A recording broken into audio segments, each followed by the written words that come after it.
I know the beautiful Sidney Lumet gave you the calls that his daughter Jenny had written the script, and you sort of felt, well, I'm not in that game at the moment. I'm making documentaries, and my mind isn't really on making traditional, we'll say, movies. And when you did decide to go with it, was it a joy, because you did pretty much make a documentary in many ways that happened to be a feature film? I tried to avoid making this film from from the moment I got the phone call. You're right. Sidney Lumet called up. I had stopped reading scripts. I just don't read scripts anymore. I've made a lot of fiction films, and I've enjoyed making them, most of them. And I ran out of enthusiasm for, for that whole process, because more and more, especially if you sort of, that you kind of get brainwashed into feeling that one of the ways you can measure your success is if you have a bigger budget each time out, which makes it harder and harder, by the way, to find a quality script in a way, because they get dumber and dumber the more expensive they are. So I think I'd kind of gone on that path and made, I think, good, expensive films that did okay, didn't satisfy the aspirations of the gigantic opening Friday and what have you.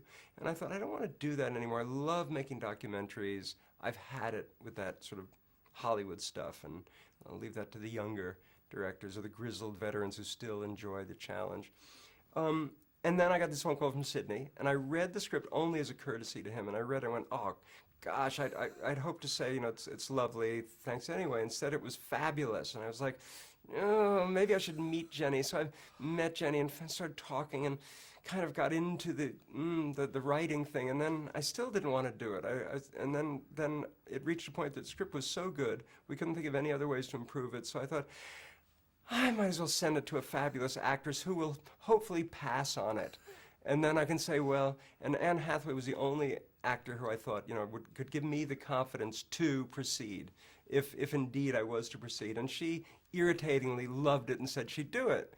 Then I thought, well, there's really only one outfit that I'd make a film with, because the distributors don't work as hard as the filmmakers, and that was part of my growing frustration. So I'll send it to my friends at Sony Classics, who will say, this is too offbeat, we don't want to do it. And they called up immediately and said, let's do it. So I had to do it, and I determined to just have fun every step of the way, operating on the premise that a joyful director can communicate, that can communicate into good work.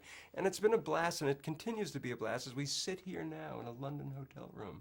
I'm still having so much fun with this film. Well, it amazes me, because in a way, as you say, it's an offbeat project. You decided with Declan Quinn, who'd done 3 documentaries with you, to shoot it in a documentary style. You wanted real musicians playing in the background, let it interact, let it inspire, let it irritate, whatever it might happen, happens.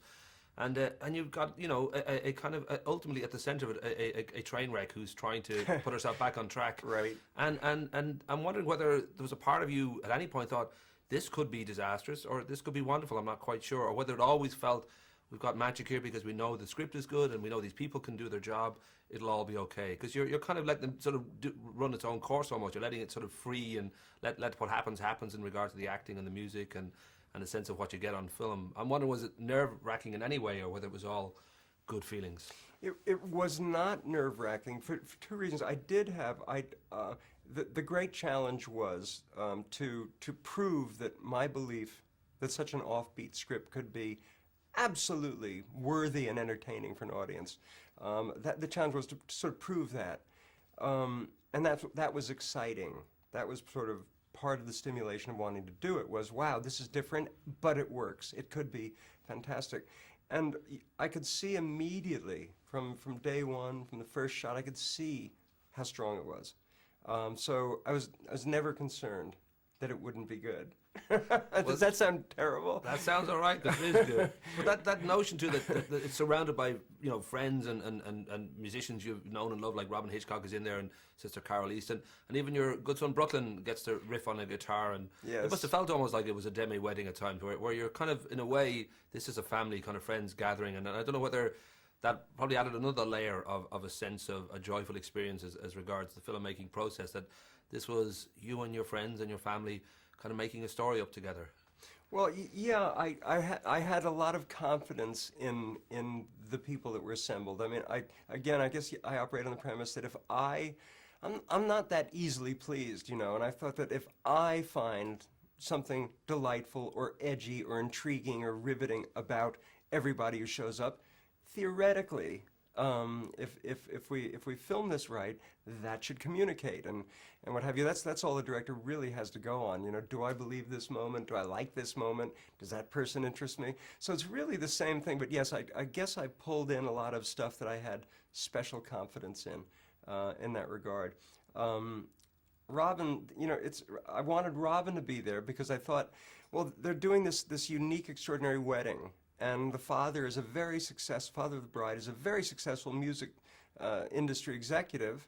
He could have Robin Hitchcock play his daughter's wedding. He could have Sister Carolee show up and perform live. So it was utterly believable, given the givens and stuff. And I knew that, especially, and I had such a, you know, that Robin's song, of the two songs he performs, one he actually wrote for our films, kind of spun off the theme of the story upon reading the script. That's called Up to Our Necks, NEX, in Love.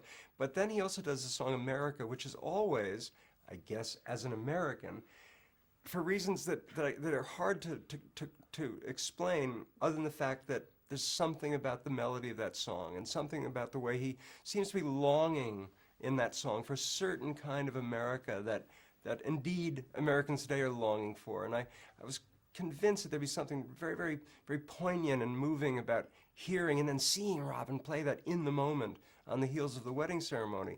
And I watched the film and I'm still moved by it. And people actually comment to me and say, gosh, I don't know why, but I got kind of emotional when that guy was saying, even if they don't know Robin.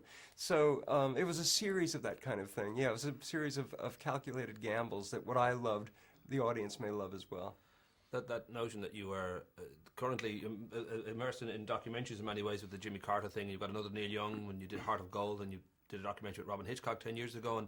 But yet, you know, you've had your big Hollywood moments, Silence of the Lambs, obviously, and Philadelphia, and you did Manchurian Candidate. And I don't know whether there's a part of you kind of feels, well, I'll never want to really go there again, because the Hollywood system can be very difficult. You're right. Right. Yeah. And was that a tough decision, or was it an easy decision to make? No, it was very, very easy. As soon as I was willing to admit to myself that I didn't have to do that I was willing to work. You get paid really incredibly well to do those big budget movies, way beyond anything I'd ever imagined or aspired to. You still are very well paid to do the smaller films. And so there's a certain adjustment there, I guess. You know, but that was no big deal either, because you're still very nicely paid to do the smaller budget films, and you don't have to put whatever it is you've been learning over the years in the service of trying to make a giant blockbuster. You can take whatever I can take whatever I've been learning, and operating on the premise that we learn by our mistakes and we emerge better at what we do each time. Now I can take that and try to make my best movie ever. So that's what I was hoping would happen with Rachel, and I sort of feel that in many ways it is the best work I've ever done, and mainly because the new thing I learned was to step back and let the gifted people wail, let them go. Rock and roll. I'll be giving the friendly finger. Very nice to talk to you, sir. The funny finger. It's a friendly Thank you. one. Good to